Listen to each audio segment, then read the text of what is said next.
Hello, and this is very delightsome for me to begin to speak to you, candidates on the Education and Training and Assessors Qualification of the West Midlands Open College.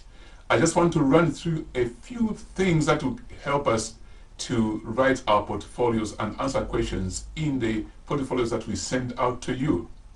And the topic for this presentation is how to answer questions that demands a certain command word, or describing or explain or state or list, identify. I just want us to go through these things so that there's a clarity on what you are expected to present as your answers. I've noticed that quite a number of candidates do find struggles in distinction between state, list, identify, describe, explain. So it's the foundation of giving an answer accurately if you understand the differences between these words. So today, follow me with this short presentation. Okay, I'm going to start with looking at a question which says identify. When you have a question saying identify methods of assessment, for example, what you are being asked in that question is simply to present them as a list. Number one, professional discussion. Number two, written examinations. Observation, examination of a product of work. That is listing. You're identifying, just make a list of them. If you've been given a specific number of things they want, for example, identify 5, make sure you list those 5 things.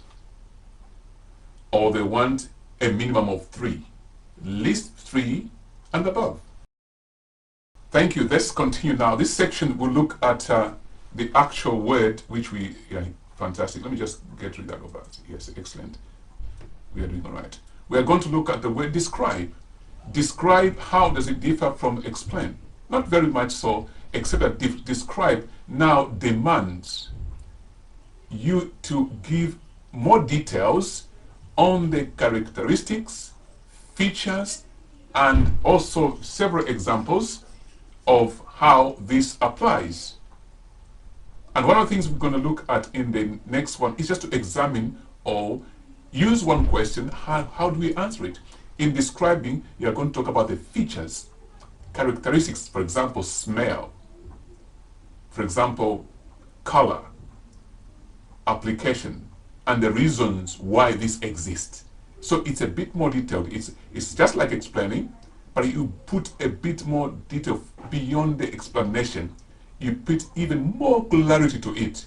That's called describing something, or describing something you've been asked to describe.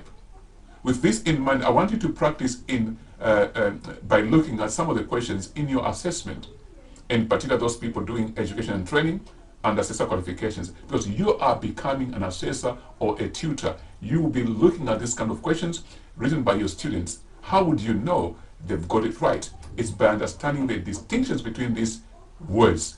There's command words, there's words asking to identify, words asking you to explain and describe and summarize. Very critical for your job role. Make things clear to your candidates. Thank you very much, and I'll speak to you later in the other sections of assessor qualifications and education and training on other topics. John Lukomona signing off, but see you online. Thank you.